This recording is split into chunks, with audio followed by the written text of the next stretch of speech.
देवाक्षर में आप सभी का स्वागत है। नमस्कार।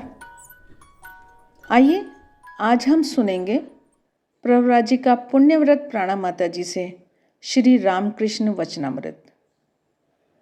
रामकृष्ण शारदा मिशन हौस खास नई दिल्ली में अनेक आध्यात्मिक कार्यक्रम चलाए जाते हैं, जिनमें हिंदी, अंग्रेजी, बंगला आदि पर प्रवचन मुख्य है। आशा है आज का वीडियो भी आपको अच्छा लगेगा। आइए सुनते हैं श्री रामकृष्ण वचनामृत। तव कथामृतं तप्तजीवनं कविभिरीडितं कल्मषापहं श्रवणमङ्गलं श्रीमदाततं भुवि गृह्णन्ति ये भूरिदा जनाः। कोई भी शास्त्र अध्ययन शुरू करने से पहले या शुभ कार्य करने से पहले मंगलाचरण किया जाता है। यह हमारी परंपरा है। यह मास्टर महाशय ने वचनामृत लिखने से पहले इस श्लोक को लिया है। यह भागवत के दशम स्कंध से लिया गया है। दशम स्कंध में गोपी गीत आता है, जहाँ रासलीला करते हुए अचानक श्री कृष्ण अदृश्य हो जाते हैं। गोपियाँ उनके विरह में व्याकुल हो जाती है। तब वे आपस में जो वार्तालाप या गायन करती है वही गोपी गीत के नाम से प्रसिद्ध है। इसमें गोपियाँ कृष्ण लीला को अमृत कहते हैं। हमारे यहाँ रामकृष्ण भावधारा में जहाँ कहीं वचनामृत का पाठ होता है, वहाँ इस श्लोक से ही शुरुआत करते हैं। तव कथामृतम, तुम्हारी कथा या वचन कैसे हैं? अमृत के समान है। तप्त जीवनम, संसार से तापित ग्रसित जो व्यक्ति है उनके लिए यह जीवन स्वरूप है। कवि भीरीतम, कवि माने ज्ञानी, महात्मा ऋषियों द्वारा यह सुविस्तृत हुई है। कल्मषापहन, पाप का नाश करने वाली है। श्रवण मंगलम, सुनने से ही यह मंगल करने वाली है। और श्रीमदाततम, जो श्रीमत व्यक्ति है वे उसे अपने जीवन में उतारकर उसका विस्तार करते हैं। भुवि गृह्णन्ति ये भूरिदा जनाः, जो लोग इसका पाठ करते हैं, विस्तार करते हैं, गुणगान करते हैं, वे बहुत कुछ देने वाले हैं, दाता है। तो इसे अमृत क्यों कहा गया है? अमृत से हमारी समझ में आता है अमृत पीने से अमर हो जाते हैं, जो कि आपको पता ही है। अमृत निकालने के लिए समुद्र मंथन किया गया था। देवताओं को और असुरों को दोनों को इच्छा थी कि वे अमर हो जाए। अमृत पीकर देवलोक जाएंगे, अनंत काल तक सुख भोग करेंगे। यह इच्छा मनुष्य में भी होती है। अमर होने की इच्छा, ज्ञान पाने की इच्छा और आनंद या सुख पाने की इच्छा। हमारा स्वरूप ही है सच्चित आनंद, इसलिए इच्छाएं हमारे भीतर स्वाभाविक रूप से ही रहती है। यह वचनामृत हमारी इन्हीं इच्छाओं की पूर्ति करता है। श्री गंगा जी के पूर्व तट पर कलकत्ते से कोई 6 मील दूर दक्षिणेश्वर में श्री कालिका जी का मंदिर है। यही भगवान श्री रामकृष्ण देव रहते हैं। वसंत ऋतु है। 1882 ईस्वी की फरवरी माह। श्री रामकृष्ण के जन्मोत्सव के बाद कुछ दिन बीत चुके हैं। श्री केशव चंद्र सेन और जोसेफ कुक के साथ 23 फरवरी बृहस्पतिवार के दिन श्री रामकृष्ण जहाज में बैठकर घूमने गए थे।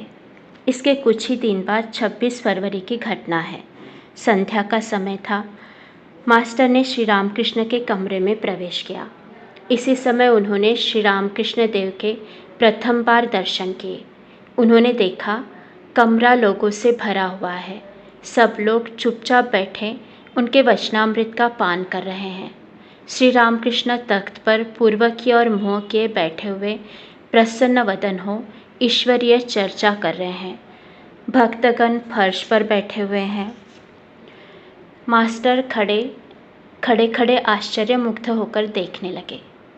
उन्हें ऐसा प्रतीत हुआ मानो साक्षात शुकदेव भागवत प्रसंग कर रहे हैं तथा उस स्थान पर सभी तीर्थों का समागम हुआ है, अथवा मानो श्री चैतन्य देव पूरी धाम में रामानंद स्वरूप आदि भक्तों के साथ बैठकर भगवान का नाम गुणगान कर रहे हैं।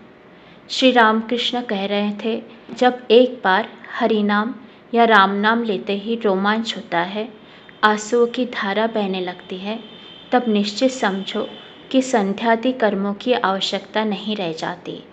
तब कर्म त्याग का अधिकार पैदा हो जाता है। कर्म आप ही आप छूट जाते हैं।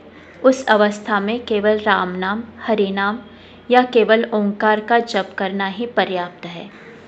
आपने फिर कहा, संध्या वंदन का लय गायत्री में होता है और गायत्री का ओंकार में। मास्टर सिद्धू के साथ वराहनगर से निकलकर एक बाग से दूसरे बाग में घूमते हुए यहाँ आ पहुँचे थे। रविवार का दिन था, छुट्टी थी, इसलिए घूमने निकले थे। थोड़ी देर पहले श्री प्रसन्न बैनर्जी के बाग में घूम रहे थे। उस समय सिद्धू ने कहा, गंगा जी के किनारे एक सुंदर बगीचा है, देखने चलिएगा। वहाँ एक परमहंस रहा करते हैं। बगीचे के सामने वाले फाटक से प्रवेश कर मास्टर और सिद्धू सीधे श्री रामकृष्ण देव के कमरे में आए।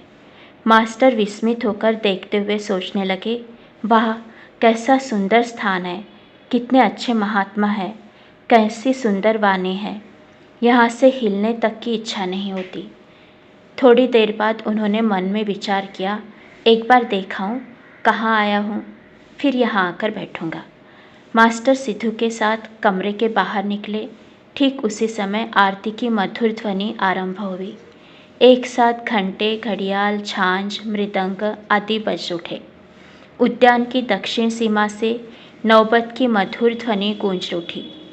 वह ध्वनि मानो भागीरथी के वक्ष पर से संचार करती हुई कहीं दूर जाकर विलीन होने लगी। वसंत समीर पुष्पों की सुगंध लिए मंद मंद बह रहा था। चारों ओर ज्योत्सना छा गई। प्रकृति में सर्वत्र मानो देवताओं की आरती का आयोजन हो रहा था। 12 शिव मंदिर, श्री राधाकांत मंदिर और श्री भवतारिणी के मंदिर में आरती देखकर मास्टर को अत्यंत प्रसन्नता हुई। सिद्धू ने बताया, यह रासमणी का देवस्थान है। यहाँ देवताओं की नित्य सेवा पूजा होती है। रोज कई लोग आते हैं। कई साधु संत, ब्राह्मण, भिखारी यहाँ प्रसाद पाते हैं।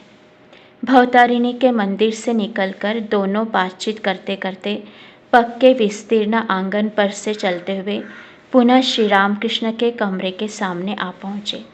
उन्होंने देखा, कमरे का दरवाज़ा अब भिड़ा लिया गया था। कमरे के भीतर अभी धूप दिखाया गया है। मास्टर अंग्रेजी पढ़े लिखे आदमी हैं, सहसा घर में घुस न सकते थे। द्वार पर वृंदा कहारिन खड़ी थी। मास्टर ने पूछा, साधु महाराज इस समय कमरे के भीतर है? उसने कहा, हाँ, वे भीतर है। मास्टर, ये यहाँ कब से हैं? वृंदा, ये बहुत दिनों से हैं। मास्टर, अच्छा, तो पुस्तकें खूब पढ़ते होंगे? वृंदा, पुस्तकें? उनके मुँह में सब कुछ है। मास्टर हाल ही में पढ़ाई लिखाई पूरी कर आए थे। श्री रामकृष्ण पुस्तकें नहीं पढ़ते, यह सुनकर उन्हें और भी आश्चर्य हुआ। मास्टर, अब तो ये शायद संध्या करेंगे, क्या हम भीतर आ सकते हैं? एक बार खबर दे दो ना। वृंदा, तुम लोग जाते क्यों नहीं? जाओ भीतर बैठो। तब दोनों ने कमरे में प्रवेश किया। देखा, कमरे में और कोई नहीं है। श्री रामकृष्ण अकेले तख्त पर बैठे हैं। कमरे में धूप की सुगंध भर रही है। सभी दरवाजे बंद है। मास्टर ने अंदर आते ही हाथ छोड़कर प्रणाम किया। श्री रामकृष्ण द्वारा बैठने की आज्ञा पाकर वे और सिद्धू फर्श पर बैठ गए। श्री रामकृष्ण ने पूछा, कहाँ रहते हो, क्या करते हो, वराहनगर क्यों आए, इत्यादि। मास्टर ने कुल परिचय दिया। वे देखने लगे कि श्री रामकृष्ण का मन बीच बीच में मानो दूसरी ओर खींच रहा है। उन्हें बाद में मालूम हुआ कि इसी को भाव कहते हैं।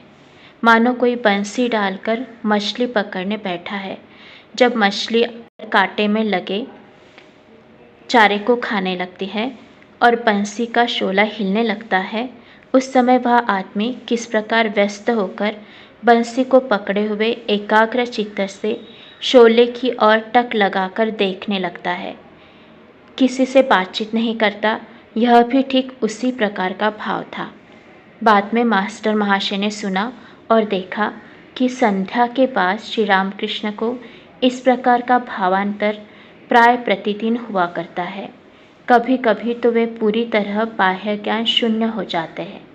मास्टर, आप तो अब संध्या करेंगे, हम अब चले? श्री रामकृष्ण भावस्थ ही है। नहीं, संध्या ऐसा कुछ नहीं। और कुछ देर बातचीत होने के बाद मास्टर ने प्रणाम किया और चलना चाहा। श्री रामकृष्ण ने कहा, फिर आना। मास्टर लौटते समय सोचने लगे, ये सौम्य दर्शन पुरुष कौन है? इनके पास फिर लौट जाने की इच्छा हो रही है। क्या बिना पुस्तकों को पढ़े भी मनुष्य महान बन सकता है? कितना आश्चर्य है। मुझे यहाँ फिर आने की इच्छा हो रही है। इन्होंने भी कहा, फिर आना। कल या परसों सवेरे फिर आऊँगा। आशा है आपको यह वीडियो अच्छा लगा होगा। आगे आने वाले समय में भी हम इस तरह के पाठ का श्रवण कर सकेंगे।